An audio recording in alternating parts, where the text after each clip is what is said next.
તો વિદ્યાર્થી મિત્રો, આજે આપણે આ વિડીયોમાં બ્લૂમનું વર્ગીકરણમાં જ્ઞાનાત્મક પાસાનો અભ્યાસ કરીશું.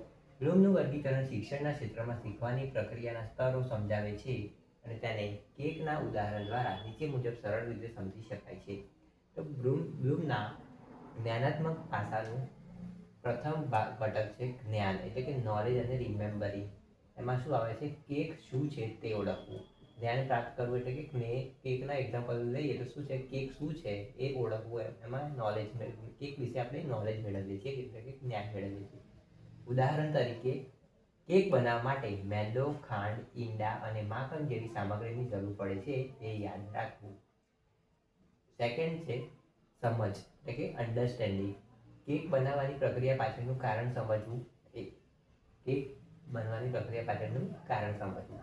ઉદાહરણ તરીકે, શા માટે બેકિંગ પાવડર નાખવામાં આવે છે? તે કેકને ફૂલાવવામાં મદદ કરે છે, તે સમજવું. કારણ કે તે કેકને ફૂલાવવામાં મદદ કરે છે. હવે ઉપયોગ કરવો. શીખેલી માહિતીનો ઉપયોગ કરીને ખરેખર કેક બનાવવી.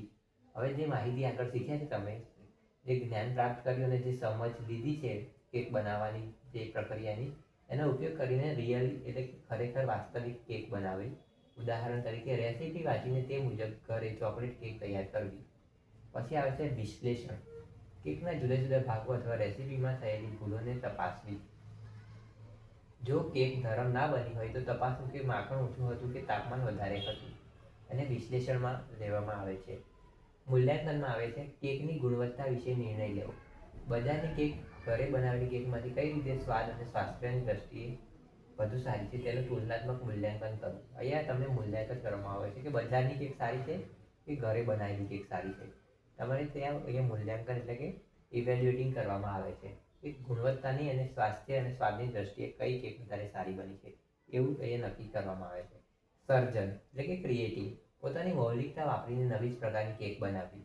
પરંપરાગત રેસીપીમાં ફેરફાર કરીને તદ્દન નવી ફ્લેવર અથવા હેલ્ધી ઓટ્સ કે ડ્રાયફ્રૂટ્સની કેક નવી રેસીપી તૈયાર કરવી. એ તમે પોતાનું જે બધું શીખ્યા આગળ આ 5 પાસાઓમાં, એનો ઉપયોગ કરીને તદ્દન નવી કેક આ 6થા પગથિયામાં એટલે કે ક્રિએટિંગમાં તમે નવી પોતાની સર્જન શક્તિનો ઉપયોગ કરીને બનાવી શકો છો. તો આ હતું બ્લૂમનું જ્ઞાનાત્મક પાસાનું કેક દ્વારા